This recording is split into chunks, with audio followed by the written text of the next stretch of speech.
Arun XLO Ziva, an elite active retirement community in Mahabalipuram, Chennai. For apartments and luxury villas, call 7288 Theni மாவட்டம் 3 முதலமைச்சர்களை கொடுத்த மாவட்டம். 4வதும் கொடுக்காமலா போய்விடும் இன்னொரு முதலமைச்சர் என்று அது எவ்வளவு விரைவில் நடக்கும் என்று பார்க்கலாம் என்று காத்திருக்கிறார்.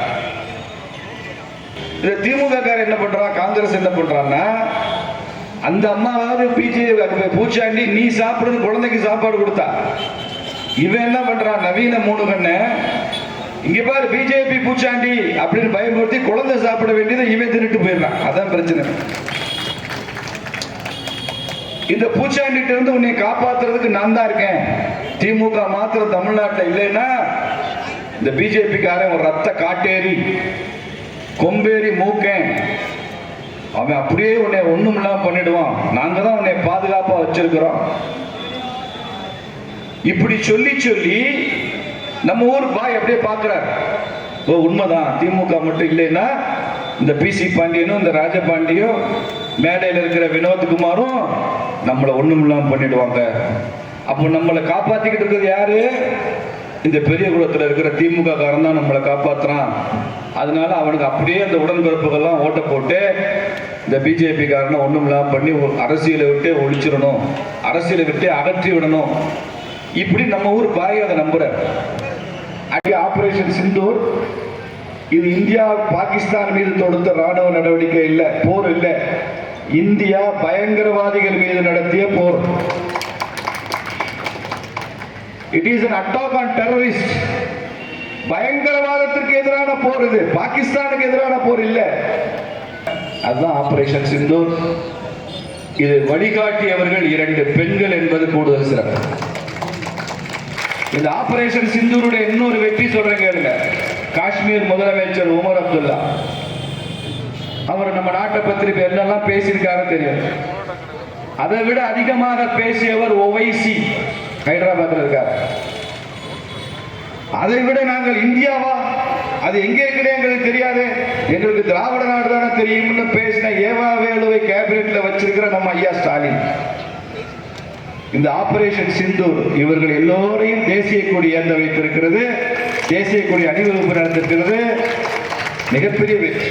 நான் இந்த தருணத்தில் ஓவைசி அவர்களையும் தமிழக முதலமைச்சர் ஐயா ஸ்டாலின் அவர்களையும் நான் மனமாற பாராட்டுகிறேன். தேசத்திற்கு ஒரு எச்சல் வரும்போது, தேசத்திற்கு என்று ஒரு நெருக்கடி அபாயம் வரும்போது நான் அப்ப கட்சி கொடியை தூக்க மாட்டேன், தேசிய கொடியை தூக்குவேன்னு ஸ்டாலின் நிரூபிச்சிருக்கிறார். என்னதான் அவர் நமக்கு எதிரி கட்சியா இருந்தாலும் அவரை நான் பாராட்டுறேன். அவரை விட அதிகமாக ஓவைசி பேசியிருக்கிறார், அவரையும் நான் பாராட்டுறேன். இந்த ஓவைசி இன்னைக்கு வெளிநாட்டு தூதுக்குழுல போயிருக்காரு. திமுக சார்பாக யாரு போயிருக்காங்க? அக்கா கனிமொழி அக்கா போயிருக்காங்க. கனிமொழி அக்கா ஓவைசியும் போய் வெளிநாடுகள் எல்லாம் என்ன பேச போறாங்க? மோடி செஞ்சது கரெக்ட், மோடி அடிச்ச அடி கரெக்ட், அவரால் தான் நம்ம நாட்டுக்கு பெருமை, பயங்கரவாதிகளை நாங்கள் அனுமதிக்க மாட்டோம், பாகிஸ்தான் ஆக்குபைடு காஷ்மீரை மீட்டே தீர்வோம். இந்த பெரியத்தில் உட்கார்ந்துக்கிட்டு பிஜேபி கார என்னெல்லாம் பேசுறானோ அது அக்கா கனிமொழி இன்னைக்கு உலகம் எல்லாம் பேசிட்டு இருக்காங்க. பேச வச்சது யாரு? பேச வச்சது நரேந்திர மோடி. அக்கா இங்க பிளைட் இறங்கினோடனே, சென்னையில் பிளைட் இறங்கினோடனே கொஞ்சம் லேசா மாறிடும், வேற ஸ்கிரிப்ட் வரும். அக்கா நீங்க இதுதான் பேசுறோம்னு ஸ்கிரிப்ட் அறிவாலயத்துல இருந்து வரும், அப்புறம் அந்த ஸ்கிரிப்ட் பேசுவாங்க, அது வேற. ஆனா இன்றைக்கு காங்கிரசின் சசி தரூரும் ஓவைசியும் கனிமொழியும் தேசத்திற்கு ஆதரவாக உலகம் எல்லாம் பேசிக் கொண்டிருக்கிறார்கள். அவர்கள் எதிர்கட்சியாக இருந்தாலும் அவர்களையும் நாம் பாராட்டோம். நாளை ஜூன் மாசம் 1ஆம் தேதி தமிழகம் முழுக்க ஒவ்வொரு வீடு தோறும் சென்று இந்த முருக பக்தர்கள் மாநாட்டிற்கு அழைப்பிதழை நாங்கள் கொடுக்க போகிறோம். திமுக காரங்க வீடு உட்பட நாங்கள் கொடுக்க போறோம். திமுக காரங்கிட்ட என்ன சொல்றோம்? ஐயா நீ இந்து தானே, நீ திமுக தான். முதல்ல நீ இந்துப்பா, பிறக்கும் போதே திமுக பிறந்த, முதல்ல நீ இந்துன்னு நில தம்பின்னு சொல்ல போறோம். நாளைக்கு போய் திமுக காரங்கிட்ட சொல்ல போறோம். நீ இந்துவா வெறும் திமுக காரணம், எங்களுக்கு பிரச்சனை இல்லை. நான் முருக பக்த மாநாடு நடத்தி பிஜேபி ஓட்டு போடுறது கேட்கறதுக்காக நாங்க வரலையே, அந்த கேள்வி கேட்கறதுக்காக நாங்க வரல. அப்புறம் எதுக்கு வர்றீங்க? உன் கட்சியவே நீ கேள்வி கேளுன்னு சொல்றதுக்கு தான் நாங்க வந்திருக்கோம். இந்த இந்து சென்டிமெண்ட்டை காயப்படுத்துறமே தலைவரே, இது நல்லதில்லை தலைவரே அல்லது உன் கட்சி தலைவரை நீ கேட்க வேண்டும் என்பதற்காகத்தான் முருக பக்த மாநாடு. எனக்கு ஓட்டு போட வேண்டிய அவசியம் இல்லை. திமுக ஓட்டு போடும், கேள்வி கேட்டுட்டு ஓட்டு போடும். நாம் சிறுபான்மை மதங்களை பற்றி பேசுவதில்லை, விமர்சிப்பதில்லை, காயப்படுத்துவதில்லை. அவர்களை போற்றி புகழ்கிறோம், வாழ்த்து சொல்லுகிறோமே.